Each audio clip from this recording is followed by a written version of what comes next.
Hello বন্ধুরা, welcome to my Saraswati kitchen. রান্নাঘরে চলে এসেছি আমি আজকে নিয়ে এসেছি বান মাছ। দেখতে পাচ্ছ, বান মাছগুলোকে ছোট ছোট করে কেটে নিয়েছি। আজকে এই বান মাছের আমি রেসিপি বানাবো। তো তোমরা এটাকে কি মাছ বলো, এটাকে আমাকে অবশ্যই জানাবে। আমরা বলি এটাকে বান মাছ।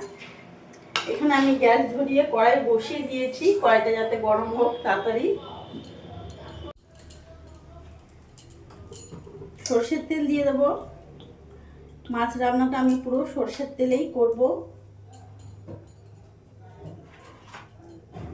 এদিকে তেলটা গরম হোক, এখানে মাছে আমি লবণ হলুদ মাখিয়ে নেব।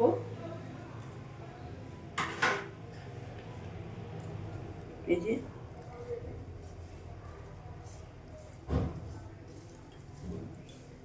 এই বান মাছ খেতে খুব টেস্ট, ভালো লাগে খেতে, দারুণ টেস্ট।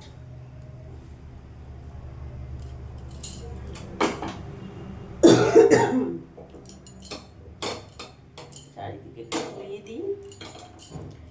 তেল গরম হয়ে গেছে, এবার মাছগুলো দিয়ে দেবো।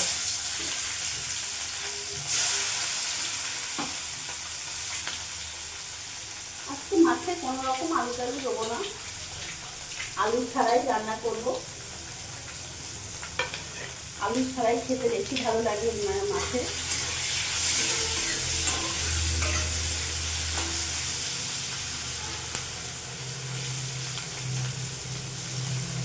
লাল লাল করে ভেজে নেব। মাছটা লাল লাল করে ভেজে নিয়েছি, এবার নামিয়ে ফেলবো।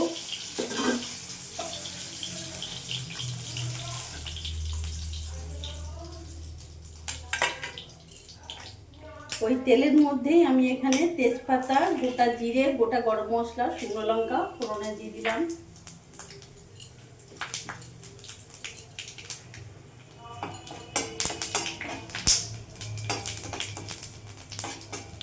ফোড়নটা ভাজা হয়ে গেছে, এরই মধ্যে একটা পেঁয়াজ কুচি দিয়ে দিলাম।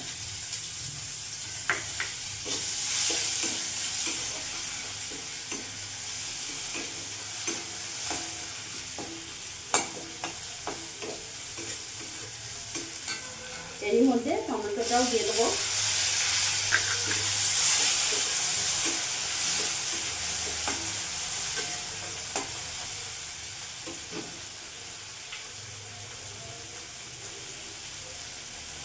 অল্প লবণ দিয়ে দিলাম যাতে টমেটোটা সফট হয়ে যাবে।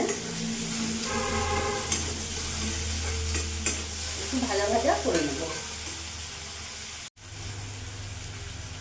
এক এক করে মশলা উপকরণ দিয়ে দেবো। হলুদ গুঁড়ো দিয়ে দেবো, কাশ্মীরি লঙ্কা গুঁড়ো দিয়ে দেবো, জিরে গুঁড়ো দিয়ে দেবো, ধনে গুঁড়ো অল্প দিলাম, আর একটু লবণ দিয়ে দিলাম। এরই মধ্যে বাটা মশলা দিয়ে দেবো, আদা রসুন লঙ্কা বাটা।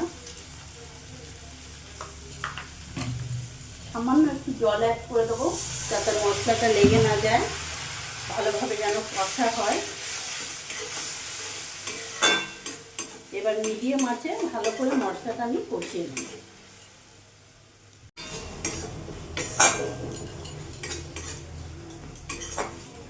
খুব ভালো করে কষানো হয়ে গেছে, মশলা থেকে তেলও ছেড়ে দিয়েছে। এবার ভাজা মাছগুলো দিয়ে আমি আরও কিছুক্ষণ কষিয়ে নেব। মাছের সাথেই মশলাটা কষাবো। গ্যাসের ফ্লেমটা একটু বাড়িয়ে দেবো।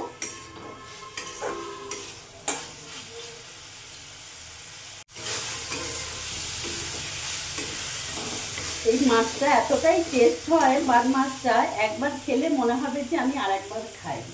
মাংসকেও হার মানিয়ে দেয়, এতটাই টেস্ট হয়।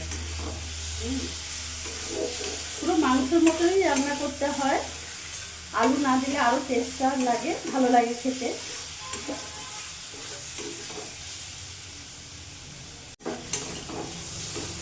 ভালো করে কষানো হয়ে গেছে, আমি নর্মাল জলই দিলাম।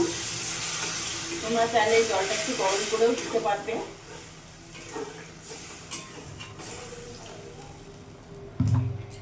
গ্যাসের ফ্লেমটা ফুল করে দেবো, ফুল আছে ভালো করে ফুটতে দেবো। দারুণ গন্ধ বেরিয়েছে।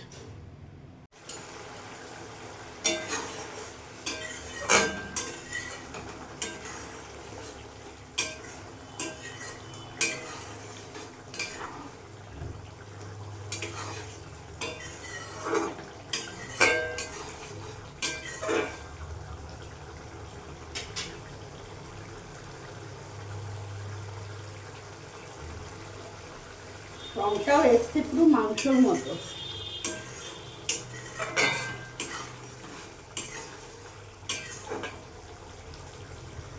বান মাছ একেবারে হয়ে গেছে, এবার আমি গ্যাস অফ করে দেবো।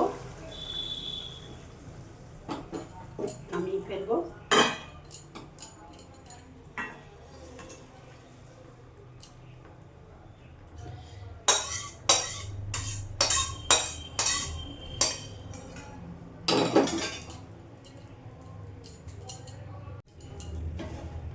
তো বন্ধুরা, তোমরা দেখলে আজকে আমি রেসিপিতে বানালাম বান মাছের কারি, ঝোল না কারি, বেশি ঝোল রাখিনি, একদম মাখো মাখো রেখেছি।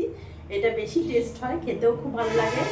যারা জানো, খেয়ে থাকো, তারা তো বুঝবেই কতটাই টেস্ট হয়। আর যারা জানো না যে এটা কেমন লাগে কি না, একবার হলেও করে দেখো, সত্যি খুব ভালো লাগবে। মাংসকেও হার মানিয়ে দেবে, এতটাই টেস্ট হয়। আমার এই ভিডিওটা যদি তোমাদের ভালো লাগে, প্লিজ লাইক কমেন্ট শেয়ার করে আমার পাশে থেকো। আর তোমরাও সবসময় ভালো থেকো।